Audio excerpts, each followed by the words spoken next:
Rewiring your brain after an ACL injury. That's a topic for our Physio For You podcast today.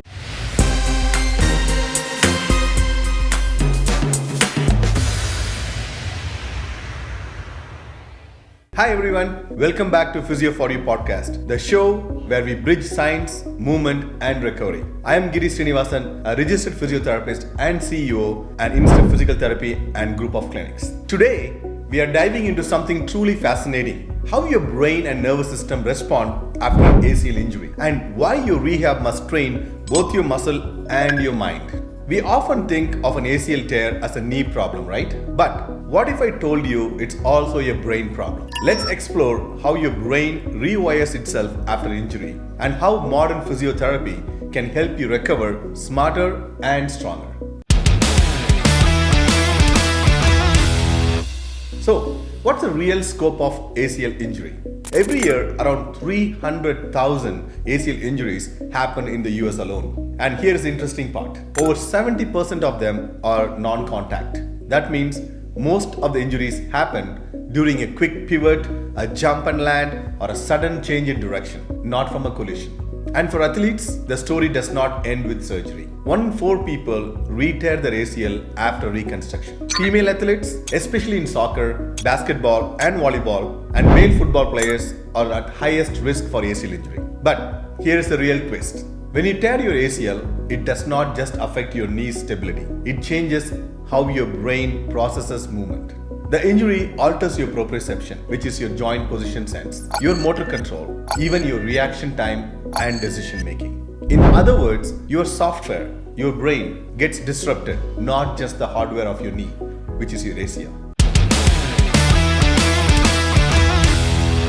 Let's talk about neuroplasticity here. Is it a friend or a foe? Neuroplasticity is the brain's ability to rewire itself after injury. It's a wonderful thing. It's how we adapt, recover, and learn. This is the neurophysiological principle we depend on for any kind of orthopedic rehab or neurological rehab for patients after any trauma or injury. So, after an ACL tear, your brain starts building new neural pathways. It changes how you move, how you stabilize, even how you trust your leg.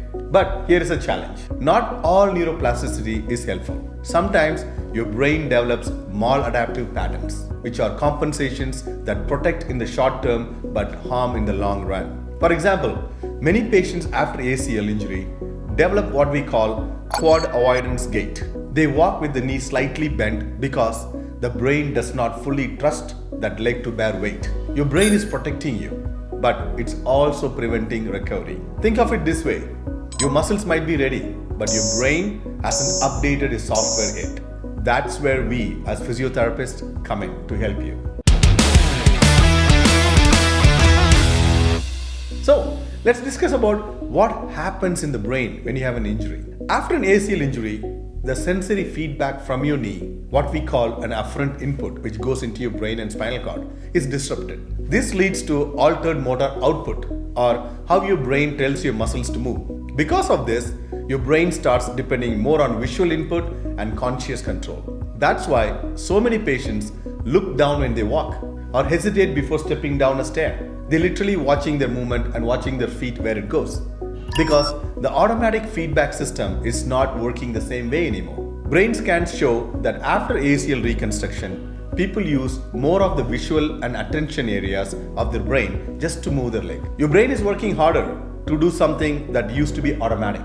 And that's why recovery is not just about strength, it's about retraining the brain-muscle connection. So, what is neurocognitive rehabilitation? This is where the future of rehab lies. This approach trains both movement and mind. It challenges your attention, reaction time, decision making, all while performing physical tasks. For example, doing a mini squat on a rocker board while catching a ball. Reacting to the light targets like blaze spots which you have in the clinic while doing your leg extensions or leg exercises. Performing cone drills while solving a quick mental task like counting backwards. So these are some of the examples of neurocognitive rehab exercises. These are not gimmicks. They are all based on neuroscience. Traditional rehab might say, tighten your quad, keep your core contracted, keep your glutes contracted, keep your knees straight. But neurocognitive rehab says, react to this light, move toward the cue, respond to your environment. It shifts the focus from internal control to external reaction, training your body to move naturally and confidently again. That's how we rebuild not just the muscles, but movement intelligence. So, how do we integrate this in the rehab?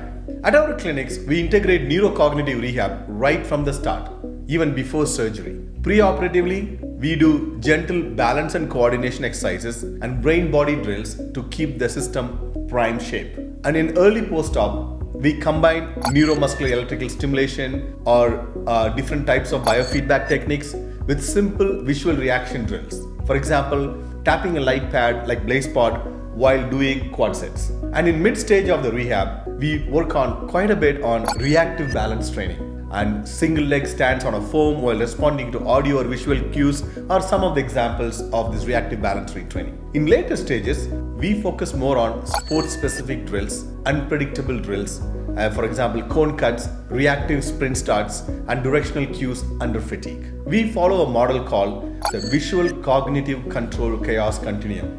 Kind of its mouthful. I'll repeat that again. We follow a model called the Visual Cognitive Control Chaos Continuum, which gradually moves from controlled movements to real life chaotic situations, just like sport or life. Because in sport and life, one thing doesn't happen at one time. As you know, different stimuluses from different directions, when you don't pay attention, it happens. And you have to be ready for this. Your reflexes and body has to be ready for it. That's when you're going to prevent injury. Because your nervous system learns best when it's challenged, not when it's comfortable. So, what is the future of ACL rehabilitation? What does this all mean for the future of rehab? It means we need to go beyond strength and symmetry. We need to train the brain, not just the body. When neurocognitive elements are built into every phase of rehab, patients recover faster, move smarter, and reduce their risk of re-injury. For athletes, it's not just about returning to sport. It's about returning with confidence. And for clinicians, it's time to merge neuroscience with movement science. Because the future of physiotherapy is brain-based, evidence-based, and human-centered. So, if you have had an ACL injury, or if you're working with someone who has, remember this. Healing your knee also means retraining your brain. At Insta Physical Therapy and all our affiliated clinics, our team blends physiotherapy, neuroscience, and technology to help patients move better, think faster, and perform stronger. If this episode resonated with you, share it with someone in recovery and follow Physio For You Podcast for more real-world insights into brain and body. So, until next time, keep moving with purpose and let your brain lead the way. Bye for now.